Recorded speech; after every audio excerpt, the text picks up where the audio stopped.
Hey, it's me again. Mal. I was just writing something up and I just thought I'd share it because it really can be really useful. Often when children suffer with poor self-esteem, and it can often be distressing when we hear things like, "I hate myself, I wish I was dead." They're all kind of show that somebody's probably struggling a little bit. What we can do though that can be really useful is often what we try and do is kind of get we try and almost fight with the child to say, oh, you're not ugly, or you're not fat, or whatever. What we can do instead though, which is really useful, is we can hear the struggle and name it rather than kind of wrestle with it. It's really tempting to move a child from their distressed place by saying, oh, you're not that, you're not this. What's far more valuable is if you can offer some acceptance. I know it's really hard when you don't like yourself. It really hurts, and we can sit with that person in their distress. That's far more helpful.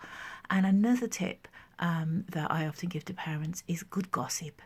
Good gossip is really useful. Children often don't believe what you tell them. Their sense of self is maybe a little fractured sometimes, and particularly when you're working with children who are maybe in the care system, fostered or adopted.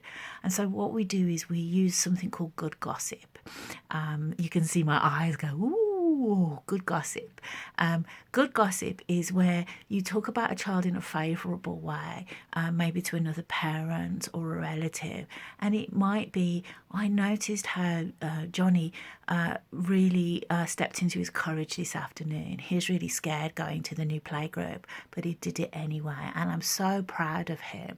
When you say that and children can hear it, they tend to believe what they've overheard far more than when you tell them something. They can tend to bat that away sometimes because it doesn't fit with the story they hold about themselves. So we can find sneaky ways to kind of get through the defences and kind of help bolster children up. So good gossip is a really good way of making sure children hear good things about themselves, and really try and notice what your child does. It's so easy to get into a pattern of what they don't do well, or it's not quick enough or good enough.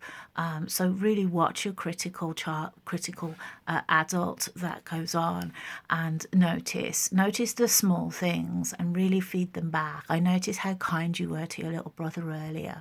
That's really helpful. Thank you.